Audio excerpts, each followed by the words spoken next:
Hello and welcome. My name is Mary McElhatton. I am your host today for the Permission Mission Show. I am so excited. We have a very special guest in the house today. I'm about special. I say he's special. Mr. Troy Warren is with us in the house today. And we here at Permission Mission, we do talk about tough stuff. I'm sure if you haven't noticed, Troy's got some health issues going on. He's going to share what he's comfortable sharing. And I am simply here to keep the conversation open of mortality because it's happening 100% of the time.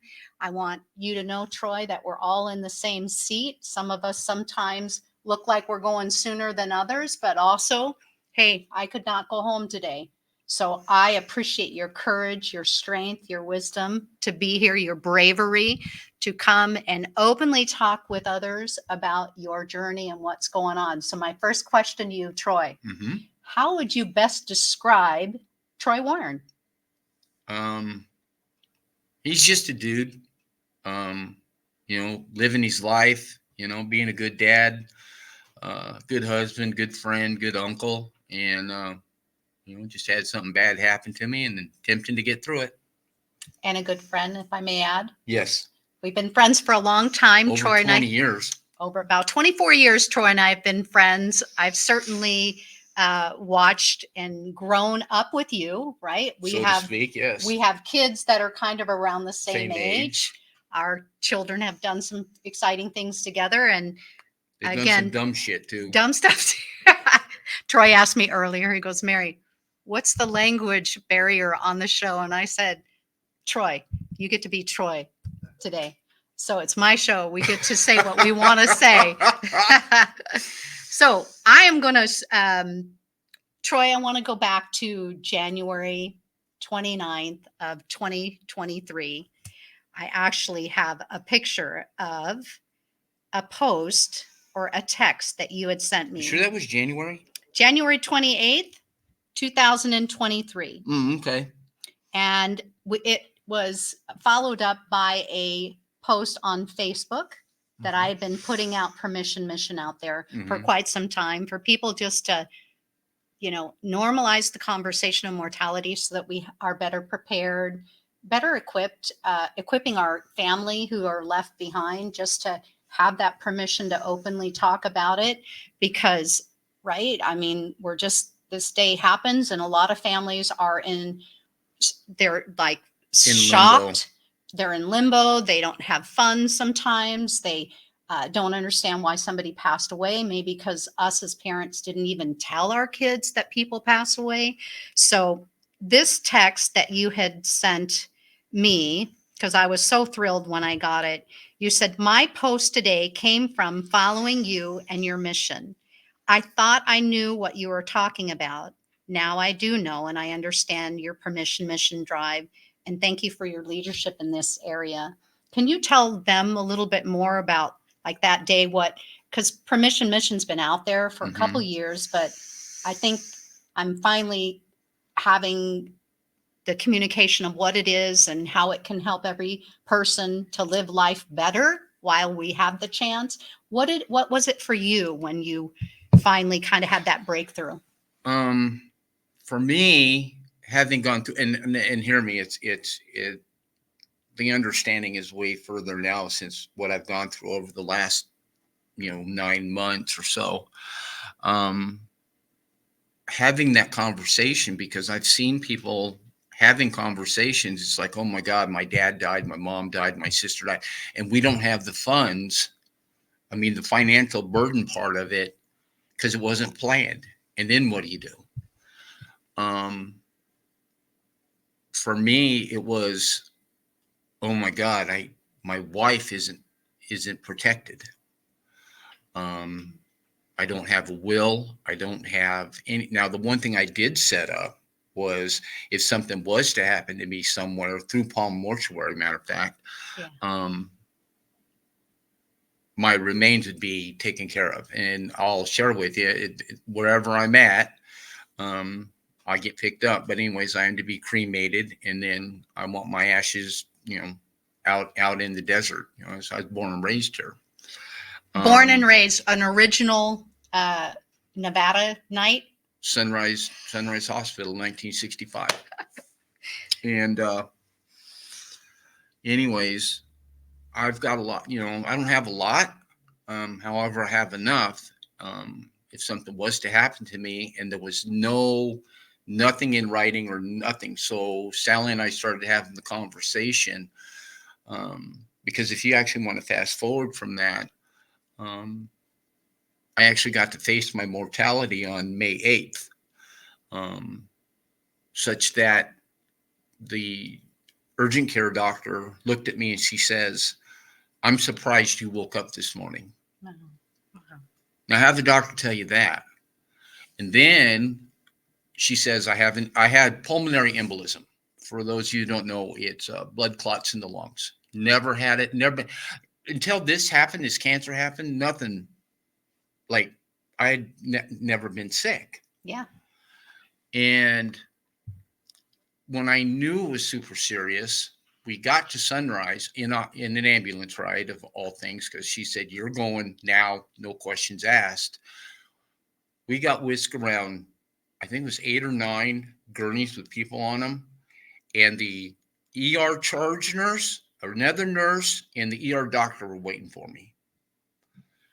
And while they were getting my clothes off me, getting me in gowns so they could get me up to, turns out I was in ICU, and the IVs with the heparin, the blood clotting medicine to help bust up blood clots. The charge nurse, the ER charge nurse, she says, "Look, I've seen your CT scans. I cannot believe you're talking to me." They didn't expect me to make it through the night, matter of fact. Wow. The doctor came in and I told him, because I didn't have a directive.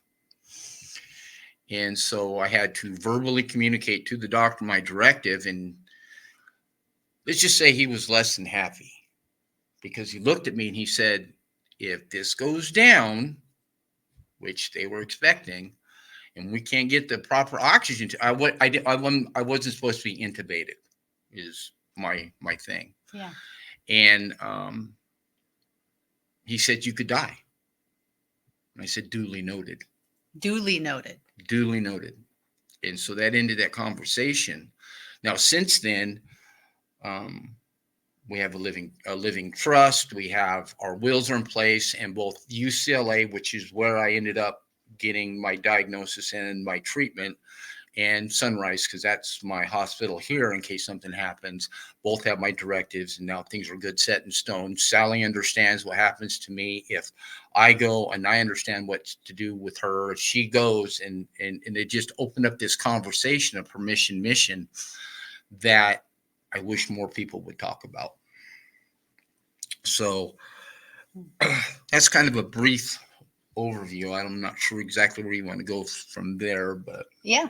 Well, I am just so thankful that you're here to tell your own story, Troy, because, and I love that you said, you know what to do. Sally knows what to do. Now you guys really just focus on what you have, what time you have. You know what I mean? mhm. Like, and I know you're not going down easy, Superman. So, uh, Troy puts out posts almost daily. Well, probably about every 2 or 3 days. Okay, every 2 or 3 days. He's a little Facebook maniac a little bit, but Yeah. in a good way. Well, I decided to share my story. He's not afraid to share it. You're not afraid, And and you share it so openly and honestly and boldly and proudly, and that's what is possible when you're just giving yourself the permission to not be in this alone. yeah, Because do you feel like you're alone in this, Troy? sometimes, Sometimes? sometimes there's some pretty dark days going through chemo and radiation. And I will tell you this: my wife and I, Sally, um, we've never been closer. Um, Hmm. I can't even. There's no way I can even express the feelings that I have. The way she has taken care of me, taken care of the house, still works, and then handles all of the doctor's appointments and everything like that. I mean, she's just been great. And but I do share my story. I do share my struggles. I have two. So the war with cancer and battling for my life it's not a journey. It's a juggernaut. It's an all-out war. Cancer wants to win. I'm saying no. The battles are with chemo, which mine turned out to be 6 rounds of double chemo and immunotherapy, which if anybody's ever gone through that understands how bad that can tear up the body. And then I had 33 sessions of radiation, hence, excuse me, Wow. some of the side effects from that has been, and see, part of it is now I've got brain fog from all of that, and I just lost my train of thought. So It's last fine. question. That's why I'm here with you. Why I'm here with you, Troy. Is just, my goal too in this whole permission mission is to, make sure that people are aware that, that we're here for you to the extent that you need us as your friends and people who love and care for you and Sally. And I think the bravery in you putting your story out there has allowed us to, uh, be there in the way that we can. Meaning, like when you posted that, and then you really connected with the permission mission part. I mean, I went up to see you at that time when Yes, it you did. was. I mean, that put urgency in my frame of mind to like be.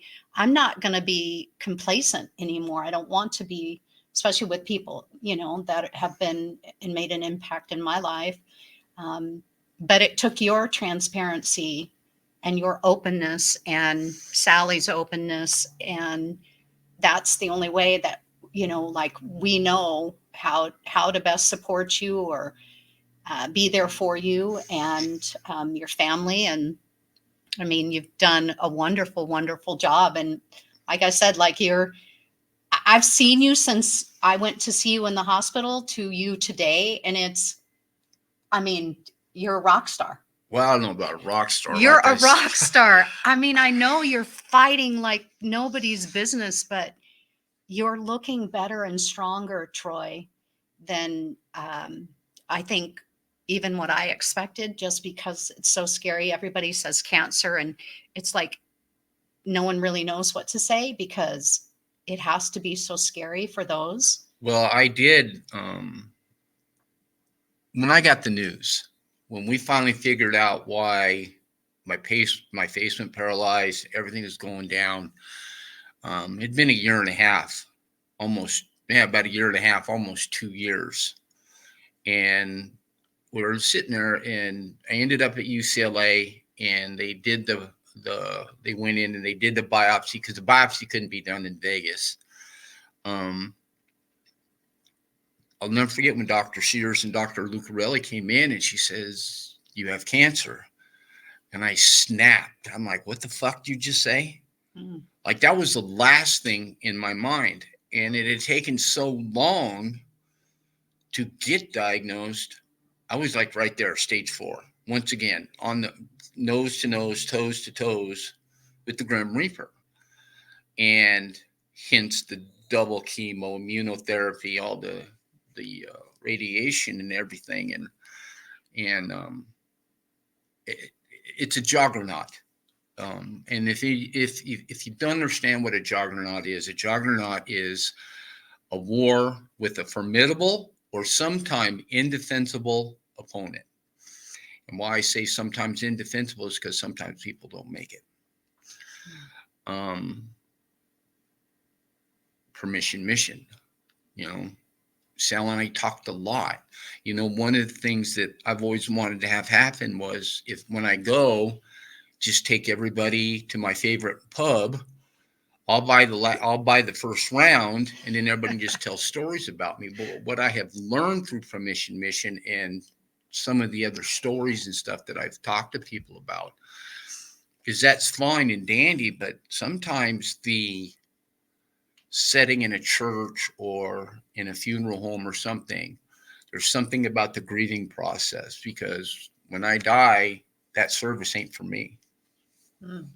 It's for my family, my loved ones, my friends, and whoever, for them to start their grieving process, to start to coming to terms with, say, me not being around. So that's why, I talked to my wife again. Hey, when I go, let's do the bar thing. But I think we need to have it. I think I should have a service just so people can come in, because not everybody's going to go to the bar and they're not going to get that opportunity, maybe, Mm. So once again, permission, mission, we got to talk. Throughout this whole thing, and then it hit home here about it's been about 6 weeks now. My daughter's father-in-law, my son-in-law's dad, passed away unexpectedly.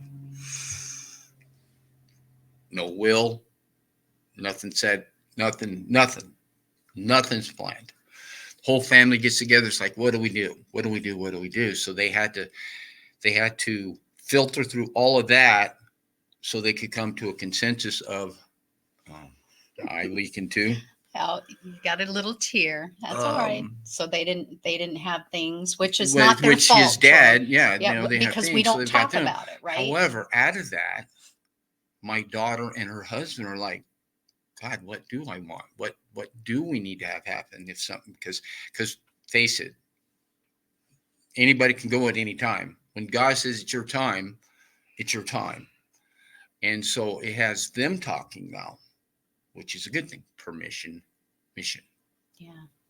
I used to think that if I talked about death and mortality, if I talked about death like it's going to happen.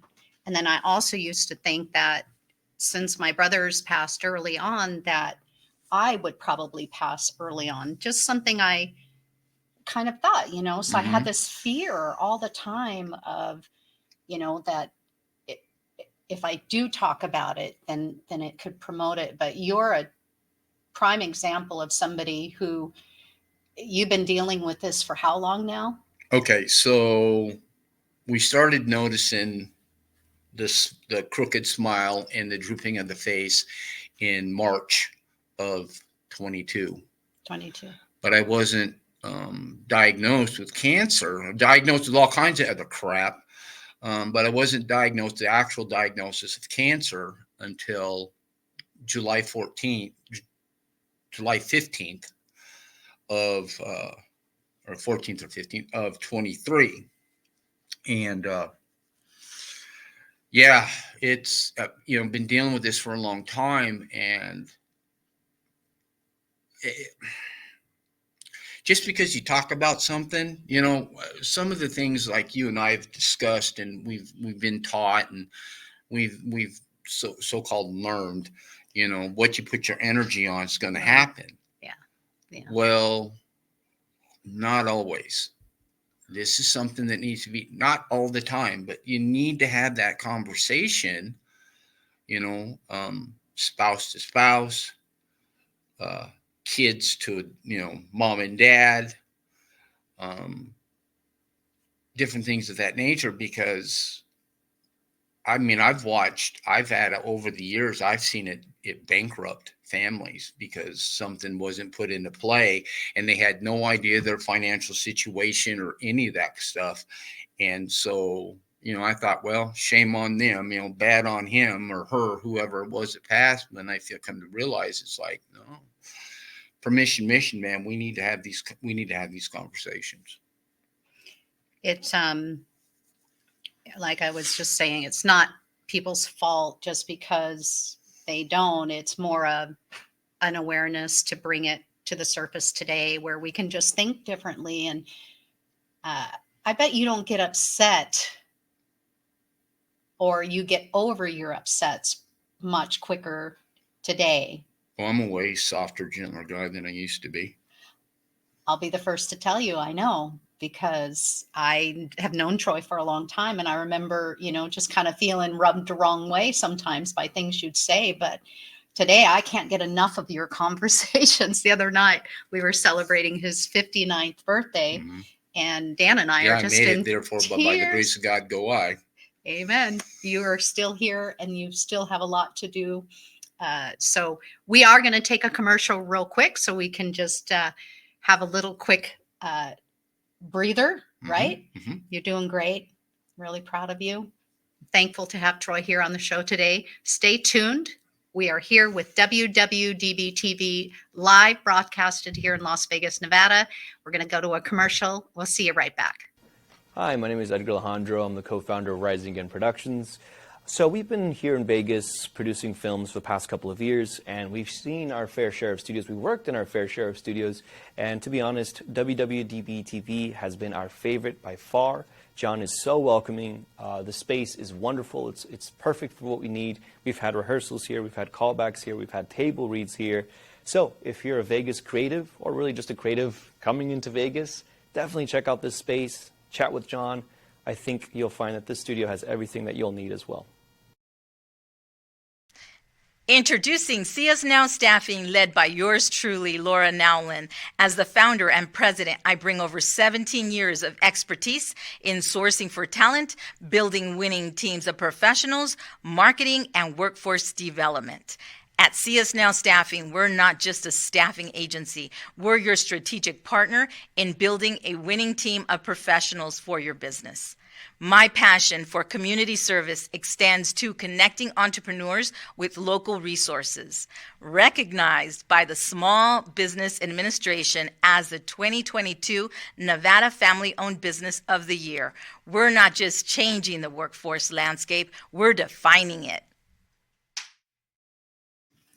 Welcome back to the Permission Mission Show. My name is Mary McElhatton. We are live broadcasting here in Las Vegas. I am here with a very dear friend of mine, Mr. Troy Warren, aka Superman. He has been fighting some pretty big fights over the last couple of years. Troy has shared, if you're just joining in, Troy has shared his journey with cancer. He has shared his journey with having the hard, tough conversations with his beautiful bride, Sally, and his children. He has put things in place already just so that, things are prepared for the time of. But Troy is a warrior. He's not giving up anytime soon. And I, as his friend, couldn't be more proud of a man coming forth to just share what's going on in your life, how things have been over the last couple of years. They've been hard. And more importantly, just that you're not alone in this, Troy. And, the more people you kind of get the word out there to, what you guys need, what kind of support, what kind of help, because I think sometimes even just in mortality, we kind of keep it to ourselves, right? But yet we're all going to do it. Right. It's something we all do, but we tend to kind of keep it right here where it's not helpful for others to kind of be there while they can, because. Well, what I didn't understand was, and I lost and during this, I lost my sight for a while. In both eyes. Mm-hmm. Wow. Both eyelids closed. And it was amazing to me once I started sharing the story and what was going on with me, and Sally and the different things that was going on, that all of the people that came out and said, "Hey, man, I remember when you did this for me, man. What can I do?" Mm-hmm. And I'm like, okay, I did. Because when I go out and help people, I don't do it because I want something back in return. It's somebody needs some help, so go help them. And it really hit home on my 59th birthday because, on Facebook, you get Facebook wishes if you have your birth date in there. And normally, and hear me, and I've been on Facebook since 2010, 2009. So I've been on for a while. My page is public. If anybody wants to go see it, it's Troy Ethan Warren. Normally I'd get 150, 175 birthday wishes. I'm well over 600 this year. And the amount of people that I've heard and the stories that have come back to me, it's like, yeah, you did this for me and my family. I'm like, sorry, I don't remember. I don't keep tabs on what, I do or Sally and I do or anything of that nature when we go help somebody. And it was an eye opener. Because I really in the beginning of this thing, I had a tough time. Oh, dude, you're so brave. You're strong. You're a warrior. You're this. You're that. And I really fought against it because the truth is, I'm just a dude who's had some bad shit going his way that he's attempting to get through. And the journey part of this, the spiritual side, is having my conversations with God. Some good, some not so good. You know, when Toby Keith passed, there was an interview that came out. And one of the questions he was asked was, are you okay either way? And I got to thinking about that, and I was like, yeah, I am too. You know, and it's because I have faith. You know, those that don't have faith, I don't think could ever understand. Because seriously, at the end of the day, do I want to live? Yeah. I'm going to fight like hell to live? Yeah. But when the good Lord says, hey, man, it's time, I'm out. You know? Yeah. And I'm good with that. And you're good with that. No. We have the cool part about this show is that people do reach out to us and ask some questions. So Brianna Bree is saying, I love his shirt. Hey, Troy, I admire your bravery in such a time in your life. When you were diagnosed, what was the conversation like with your family when you told them? A lot of tears. I didn't really tell anybody or go public with it, obviously, until, you know, I had a conversation with my mom. And mind you, we lost my sister to cancer and we lost my dad to myasthenia gravis. So, you know, it's just me and my mom. So, but I wasn't going to let her see it on Facebook. The first conversation was like, how bad is it? And what are you going to do? And so that was a lot of it. And it's like, yeah, it's stage 4. Oh my God, you know, what's the prognosis? Or, you know, are you going to live? And I said, my doctors at UCLA, my oncologist seems to think that we can kick its ass. And I'm like, okay. Now, as far as the damage and stuff done to my face, that's probably going to be permanent. Because the nerves behind the eye, just so everybody knows, I have what's called squamous cell carcinoma in the left orbital socket. Now, for those of you that understand what that is, they were saying, well, wait a minute, squamous cell is a skin cancer. Yes, it is. However, with a lot of research and talking with my doctors, it seems to be a snarky little bitch and likes to burrow. However, most of the time it'll go into the lymph nodes, it'll go into the lungs, into the stomach.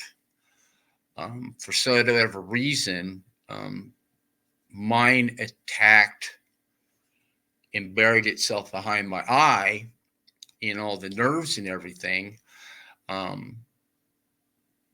which makes it me one of 15 people that it's done this to. And so getting back to your question, a lot of tears. There was a lot of tears. It's like, oh my God, you got cancer. It's like, yeah. And I'm not going to lie, I was angry. You know, I mean, I took it out on the doctor to give, I was fortunate enough to see her and the other doctor again and was able to apologize for my behavior because I flipped.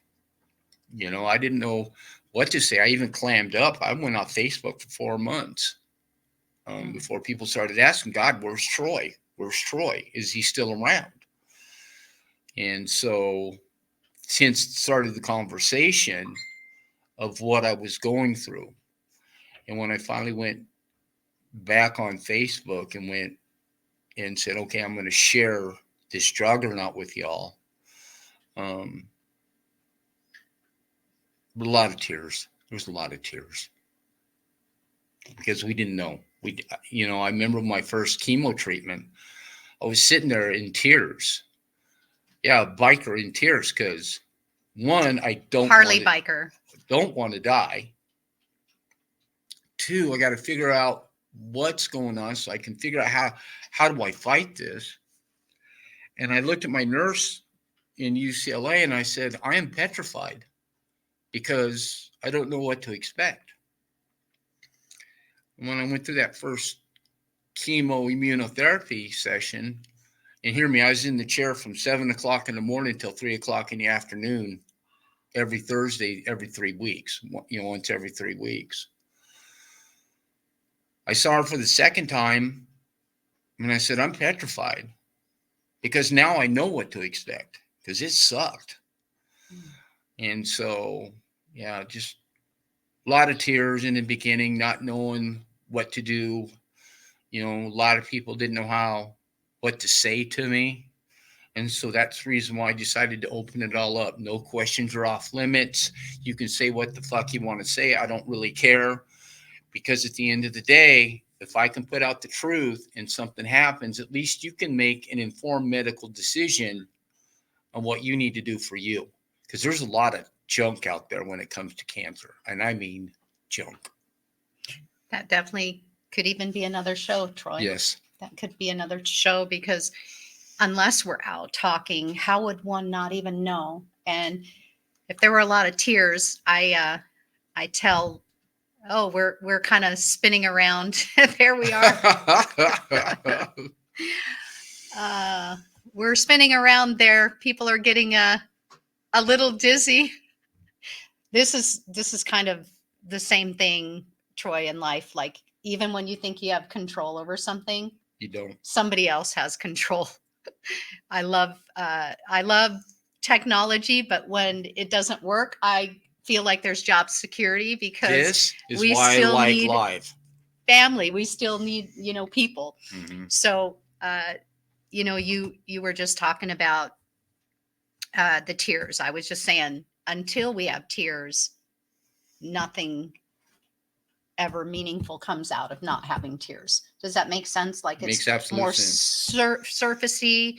I always say a good show is when tears show up, or a good talk, meaningful talk is when we have tears. Dan gets frustrated because he's not a big crier, right? Mm-mm. But with me, I'm like, yes, I want a good cry. That means like movements taking place and getting the cobwebs out of the heart that tend to,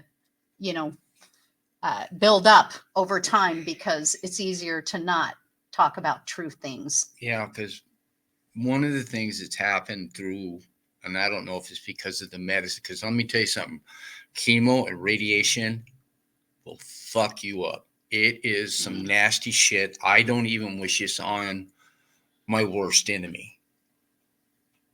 I don't. But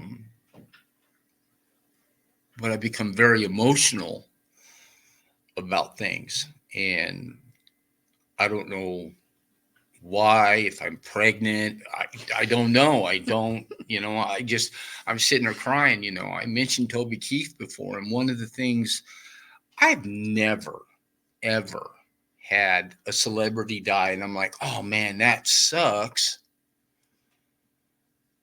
But there was something about Toby Keith passing that, I shed tears for that guy the moment I heard it. I couldn't believe it. And I think it's because we shared something in common, a cancer that ultimately took his life. But like I said, some of the conversations that have come out in some of the interviews has helped me tremendously, especially when he was asked, how do you navigate the dark hallways? And he said, faith. He said, I leaned on it when it was really bad, not so much when it was good. And now I've learned to lean on it a lot more all the time. Mm. And,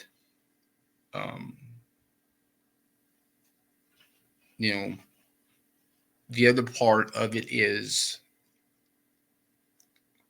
the strength I get from the people that respond to my posts. Like, hey man, we're with you. You got this, whatever. And it's your strength and I'm talking to the people who are posting and following me, that I lean. You have no idea how hard I lean on that, because there was days like I would never take my own life ever. That's not in me. But I'm not gonna. I gotta sit here and tell you, there was days I'm like, God, can we just be done? Sure. Like it sucked that bad. It was that kind of dark days. And and anybody who's ever gone through this and said that they never had any dark days is lying to you. Because like one of the things that I never did understand, I respected, but I never understood, was when people would be on chemo or radiation and they would like, I'm done. I just want to go home. I want to go be with the Lord. Now I understand. Like, I get it. Not only do you have my respect, you have my understanding on it. And the only reason why I fight like I do is because my doctors tell me we can beat this. Mm. Well, even if they told me no, I'm not sure what I would do. I would like to think that I would say, screw you, I'm fighting. That's your first, that's Troy right there. That's the natural response of a Troy Warren would be, I'm gonna, show you what I can do, right? Because you're telling me I can't. Getting back to the softer, gentler guy, I spent a lot of time alone. And what I mean by alone is in my house, because my wife works outside the home. She does everything to take care of me, and then she goes and works. If you're a caregiver, God bless you. I can't say thank you enough.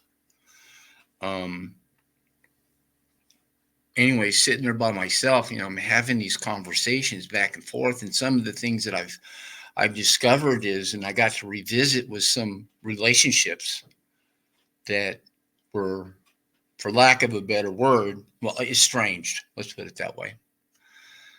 And I got to look back at exactly what went down, and I was a dick most of the time.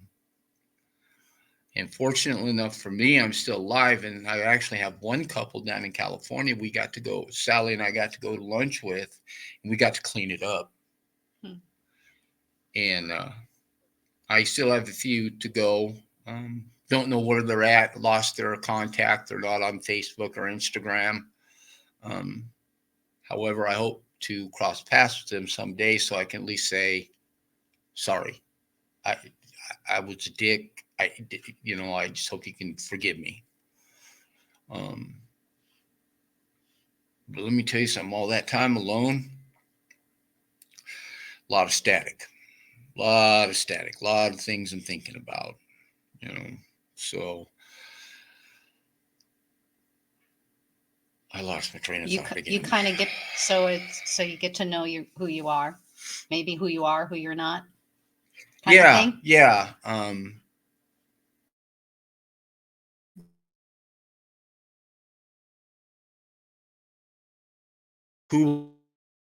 I watch a lot of movies. My favorite movie, in which I explained this to you and Dan, was I watched Top Gun Maverick a lot. And there's a lot. And there's a lot of things in there. And one of the things that got to me about that movie, and I really appreciated about the way they laid the movie out, was when he was having his conversation with ICE. And he says, I'm a fighter pilot. I'm a naval aviator. It's not who I am. Or it's not what I do. It's who I am. And I got to thinking, I'm like, nah, dude, no, actually that's way cool, because at the end of the day, I was a business owner. I was management in a lot of things. But at the end of the day, I was a heavy line truck bus technician for 37 years. That's who I am. That's who I was, because I'm retired now. But it's because not only was I good at it, I was great at it. So I had that to lean on.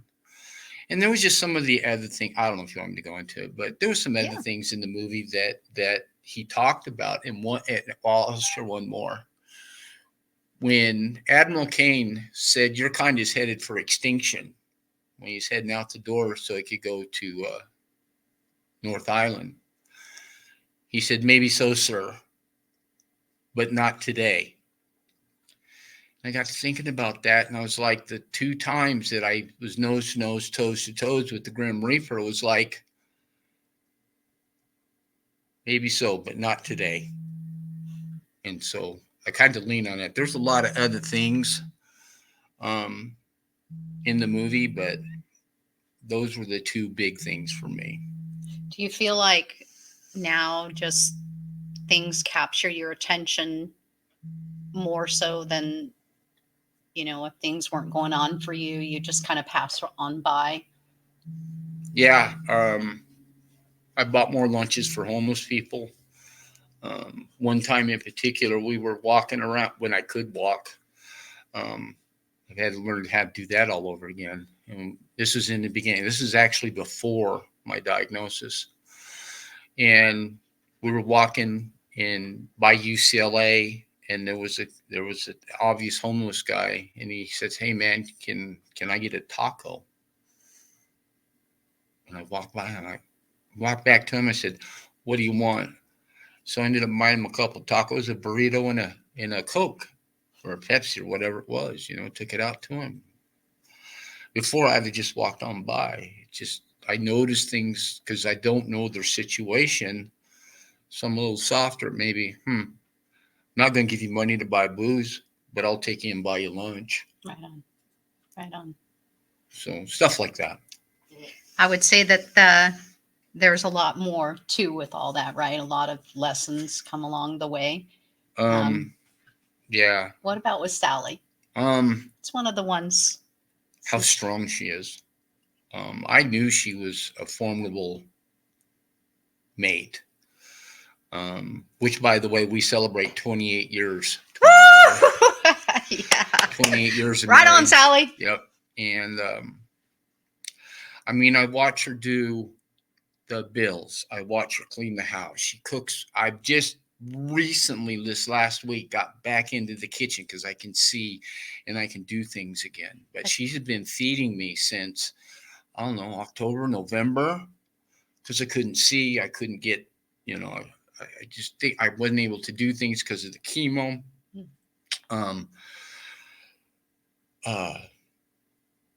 Take care of the dogs, take care of the outside of the house, take care of the cars, get them serviced, get me to my doctor's appointment, make my doctor's appointment, and then go to work. And one of the things, I always say, thank you for taking care of me. She says, you don't need to thank me. I signed up for this. Wow. Because I read so many times where a spouse says, I didn't sign up for this and left. In some of the cancer pages that Sally and I have been on. And I am forever grateful that I ran into her bowling on a league in 1994 at the Showboat before the Showboat went out of business. And she's wearing these red jeans, and I was just like, I asked my buddy, I'm like, who's that? Why, that just has to be Sally Hunter. The red jeans. Here we are, 30 years later, 28 of it married. Beautiful. So still making strikes. Still making effort. We're closer now than we've ever been. And she'll tell you that. Right. When I'm having my bad days, everybody says, when he's having a bad day, she goes, well, then it's just time to love him a little harder. Because let me tell you, I can be a dick when I'm having a bad day, and it's not directed at any one thing. It's just the level of frustration because like there for a while, back in December and January, I literally had to crawl to get out of bed, crawl to go to the bathroom. Sally literally had to help me into the car to doctor's appointments. So far, I have gone from crawling to using a walker 2 canes, and now 1 cane. 1 cane. And still wobbly. And I'm learning how to navigate, learning all of that stuff again, learning how to, because of the neuropathy was so bad, but learning how to get a feel on my fingers, button my own shirts, being able to cook again, things of that nature, because it's been so long, because she's been handling all of that. So yeah, we're tighter than we've ever been. You want to climb between us, be worse than the Bundys when they saddle up and go against people that are on the outsides of them. And if you understand the reference, you know what I mean. If you know, you know. She's your Lois Lane, huh? She's your Lois Lane. Yes, she is. Right on. Yes, she is. Well, they say, Troy, that the apple never falls far from the tree. And I've heard it said like this: when you have somebody special in your life like that, it's feedback. Yes, very much so. Feedback to you. Mm-hmm. So you two have been huge givers here in the community. And so how can we best support you? Right now, just seeing me better, just seeing me, and specifically, especially if you go to my Facebook page and you go to some of my photos and you see me on that motorcycle, I want to be back on that bike again. You know, that's the one thing I'm fighting for, so we can get back on the bike. You know, I've been riding my whole life, and you know, I have a few 100,000 under the belt, yeah, on Dang, 2 wheels. That's some riding. Just see me better. You know, I'm 59 years old, and I'd like to see my first grandchild and help raise him or her, and so just see me better. You know, see me back on my motorcycle. Okay. Yeah. Dust it off a little bit and get it back on the road. Mm-hmm. Troy, I thank you again. You mean the world to me and Dan and my family. And I'm just grateful that we can have open discussions like this, because someone may be in their home right now feeling that they can't, and you can, right? You can. Obviously. Ask the question. If something's to happen, what are we going to do? It has to be asked, because if not, especially a spouse, man, it can really wreck the surviving spouse. Yeah. You this morning I had you in mind. I was reading some scripture, and Psalm 90 verse 12 says, "Teach us to realize the brevity of life, so that we may grow in wisdom." And I feel like that was appropriate to share that with you, because you have literally just, like, you're not messing around. Mm-mm. You're making amends wherever you can make amends. You're living your best life based on your circumstances, and you're an inspiration to us. And supporting a friend. You're supporting me with Permission Mission, and it brought me the tears that day back in 23, when finally I felt like somebody heard what this mission is about, Mm-hmm. and how we can bring it out there into the world, into the homes, get people talking at dinner tables again, talking about real stuff, having the tears shed together, and also really showing our appreciation for the people we love while we're alive. Yes. Because that's what I heard Mm-hmm. you really share today a lot, was the appreciation and the intention of living Mm-hmm. on purpose today, not waiting until the one day that it happens when we don't have a chance to. Yeah, call me today and say hi. Don't bring flowers to my funeral. There you go. We're going to leave it at that. Thank you, Superman Troy. We can breathe now. Next week's show is going to be about grudges. Yes, I don't know if you still have or holding grudges against someone, or even a grudge against yourself.